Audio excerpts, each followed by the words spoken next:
అనగనగా ఒక అందమైన అడవిలో కోకో అనే తెలివైన కుందేలు ఉండేది. రాజుని ఆ సింహం అందరినీ భయపెడుతూ ఉండేది. ఎవరైనా కనిపిస్తే తినేస్తానా? అడవిలోని జంతువులన్నీ భయంతో పరుగులు తీశాయి. అప్పుడు కోకోకి ఒక తెలివైన ఆలోచన వచ్చింది. ఓ సింహమా, మీకంటే బలమైన ఇంకో సింహం ఉంది.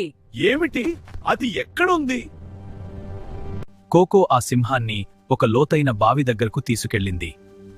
అదిగో ఆ బావిలో ఉంది చూడండి. సింహం లోపల చూసింది. నువ్వెవడివి?